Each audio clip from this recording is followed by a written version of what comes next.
According to my Bible, this is the psalm that David wrote after the prophet Nathan came to him with the story of the ewe lamb that the rich man had stolen from the poor man.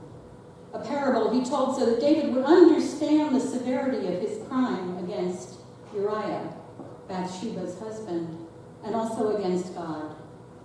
David suddenly understood what he had done as something other than just self-indulgence, but as actions that were not only against the law, but greatly offensive to God. His lust, his abuse of the privilege he held as king, his murder of an innocent man so he could claim Uriah's wife for himself, all of these sins were abhorrent to God and, quite frankly, to us, the readers of these stories. We hear it said that David was greatly loved by God, and we wonder, because we know how sinful David was. We know this story, as well as many other stories told in Samuel and Kings and Chronicles. How, we wonder, could such a flawed person be God's beloved?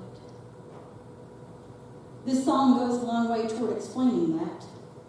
Yes, he sinned. He sinned egregiously against God, against Uriah and Bathsheba, and against the laws of his people, the laws that God gave to Moses. He was guilty of more than just unethical abuse of power. He was guilty of rape, adultery, and murder, and he forced others to participate in his sin because he was, after all, the king, and his orders and invitations could not be denied. Perhaps he didn't think about the severity of what he was embarking on when he told his men to go get Bathsheba and bring her to him so he could enjoy an afternoon's dalliance with a lovely woman. But when he did finally realize the evil of that one selfish action and what it led to, he repented. And then he cried out, "Have mercy on me, O God, according to your steadfast love. According to your abundant mercy, blot out my transgressions. Wash me thoroughly from my iniquity and cleanse me from my sin.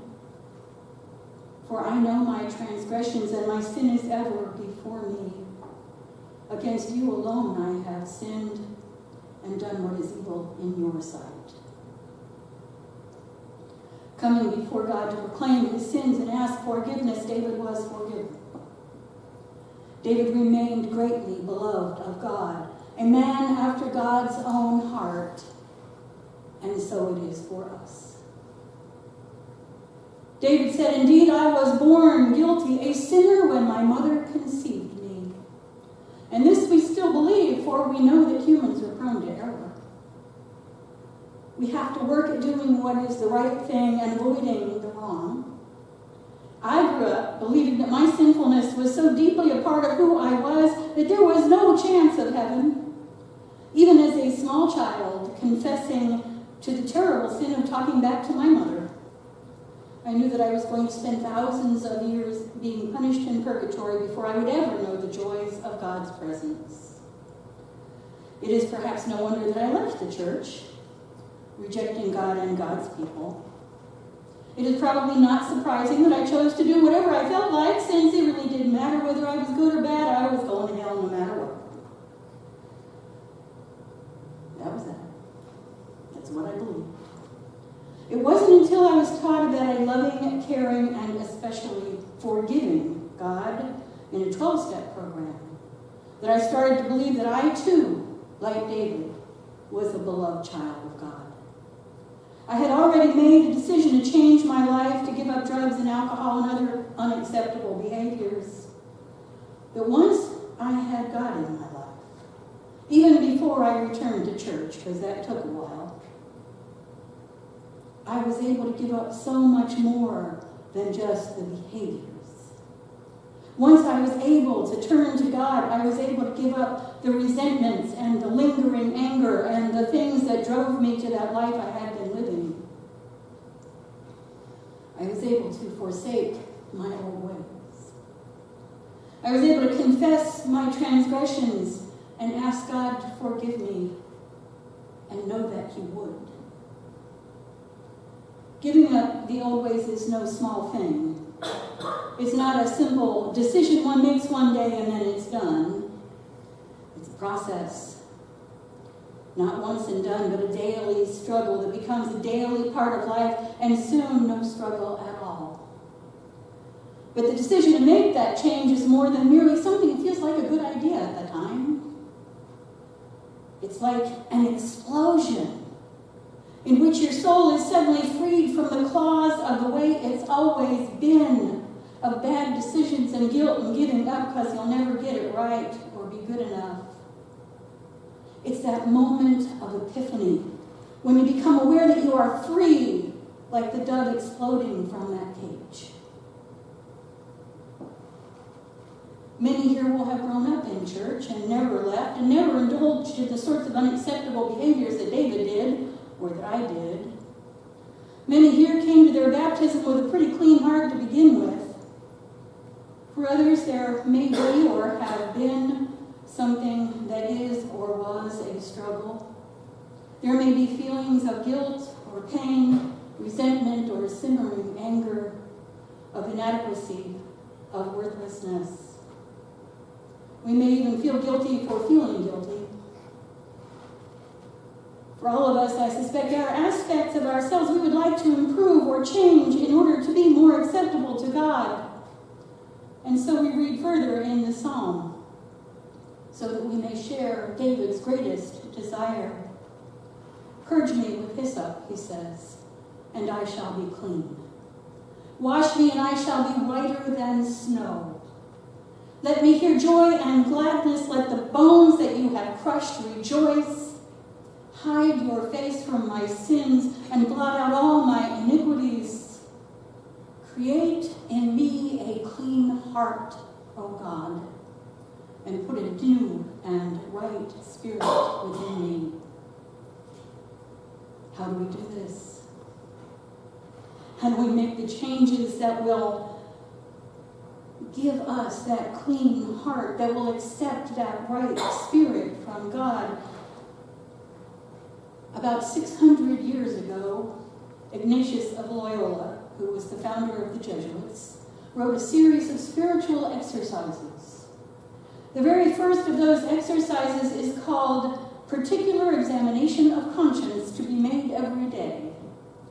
In this exercise, one focuses on a particular sin or defect and makes note throughout the day of how well that feeling was or behavior was avoided or not. The object is not to say, oh, look how bad I am. Rather, this practice enables us to say to ourselves, look, I did better this time. It's the same thing we do when we change the way we eat or add a particular exercise to our lives or any other lifestyle change. If we want to be successful at that new thing, when Leah started running, she didn't berate herself because she could only run a short distance. She measured today against yesterday and celebrated every improvement. Ephraim too, I suspect. When she doesn't do as well as she would like to do, she makes a determination to do better tomorrow. When I do this daily spiritual exercise, I can look at it and see what I did well today and what I need to work on. So today I did not indulge in yelling at other drivers even one time. Okay, I got here at 5 o'clock this morning. There was nobody on the road. But I still didn't yell at anybody.